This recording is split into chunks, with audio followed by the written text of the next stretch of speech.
What's going on, guys? Robby Rowe here. Another episode of Pitching Talks. It's been a while, been a minute. Pumped to be back to bring you guys more segments on Pitching Talks. Today's segment, we're going to talk about visualization. I know I talk about this all the time, but I really want to hammer down kind of an in-depth analysis of what that looks like for me personally. Again, I can't really speak to what it looks like for other people, but I'll tell you guys right now that this is how I go about it. I have different components to it. There's like a I don't even know what I would call it, but like a pre-outing visualization, a during outing visualization, pre-pitch visualization. And I think this is one of those things where not a lot of people understand that you actually do have to put these types of things into practice, or else you're going to get on the mound and you're not going to really know what to do. You'll just know, okay, I probably should visualize executing a pitch, but I don't know how. So to break it down, my visualization starts even before the lights come on to play the game. So if I'm a starting pitcher, I actually take like 20 minutes and I prioritize the visualization within my pre-start routine.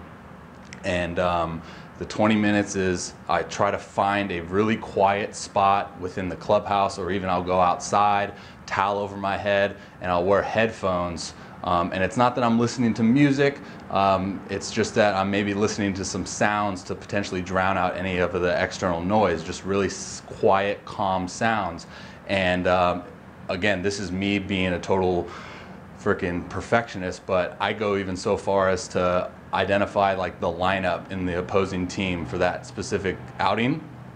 And what I do is I visualize, again, this is 20 minutes before my start, visualize myself facing each and every one of the guys, 1 through 9, knowing like the scouting report, knowing that the hitter's a lefty or a righty, and I'll just put myself in the frame of mind of like, okay, we're facing this guy with bases empty, 2 outs. We're facing this guy with guys on second and third and a jam in the 5th. We're facing this guy to lead off an inning. And just putting my mind in those particular situations, so if they do actually occur in the game, I'm way more calm, I'm better equipped. I know that, my mind's already been in this position, and it gives me a really good opportunity to have success in that situation because I've visualized it. Now, I think we know that you want to visualize the success. You want to visualize the executing fastball down and away 0-1, executing two-seamer in on the hands, broken bat 6-3.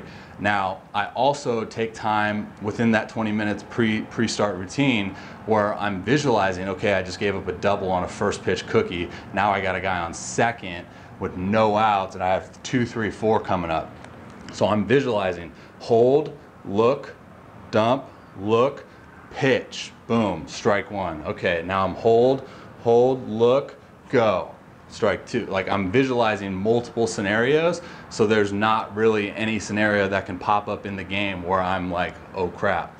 Now, I will say that this isn't for everyone. Now, not everyone's going to be a big visualization guy. I realized late in my career that I am, and of course I'm going to apply it to my development to really get the best out of myself, right?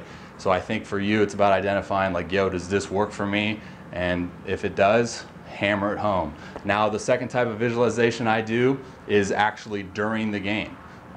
It's not necessarily something nowadays that I have to really segment in my mind. It's just something that kind of happens. So if I'm in the stretch position and I'm getting my sign and I want that fastball down and away, I can come set, and without even closing my eyes or anything, I can really just visualize what that fastball is going to look like and how my catcher is going to stick it. Just because over time, you play the game as long as I have, you just understand what that looks like. And I think that we talk about the brain-body connection, it really clicks to the point where like, okay, I know in order to get a fastball down and away, my body has to do X, Y, Z. So therefore, I'm kind of totally taking out the mechanical thought, and I'm just going, okay, boom, that's what that looks like. Okay, now I can basically like close my eyes and do it because of all the intentional reps that I've done. Now, I know you guys are probably wondering, okay, what about bullpen? Now, bullpen's going to be a little bit different, right? Because you're going to be potentially thrown into a scenario or a situation in which you don't know until you're actually into it. But for me, being a visualization guy, I can prepare my mind for really any and every situation.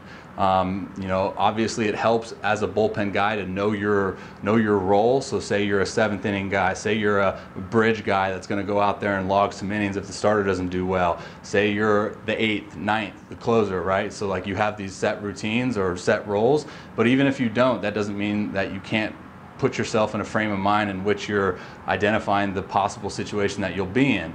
It kind of goes back to the thing that I said about starting. Like, you know the opposing lineup, you know the guys on the bench. I think you can, again, if you want to go into that much detail within your visualization, you can. But I think it's about identifying what your sweet spot is. So if I'm in the bullpen, you know, obviously we're bullpen dudes, we're weird, we sit and talk during the game and we talk about aliens and spaceships and all that. But for me, I do have to set aside maybe like a half inning where, you know, I go somewhere within the bullpen and I sit down, crisscross applesauce, and I do like a little bit of meditation / visualization, because I know that's putting me in the best situation to have success when I'm out there, right?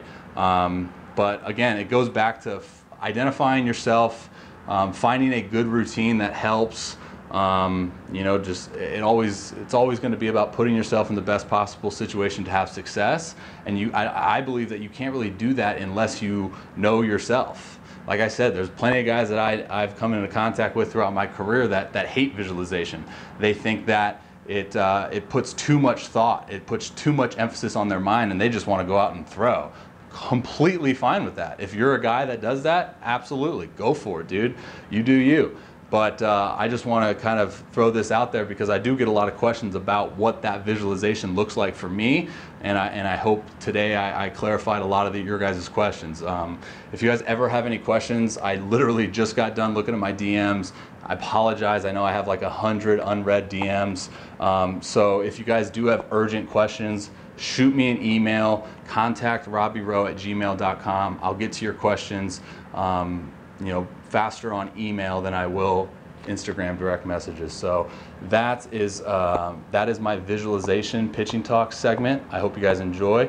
And if you know someone that could benefit from that, please do your part and share that to a teammate, to a sibling, whoever it is, and try to reach as many people as we can. Much love, guys. Robby Row's out.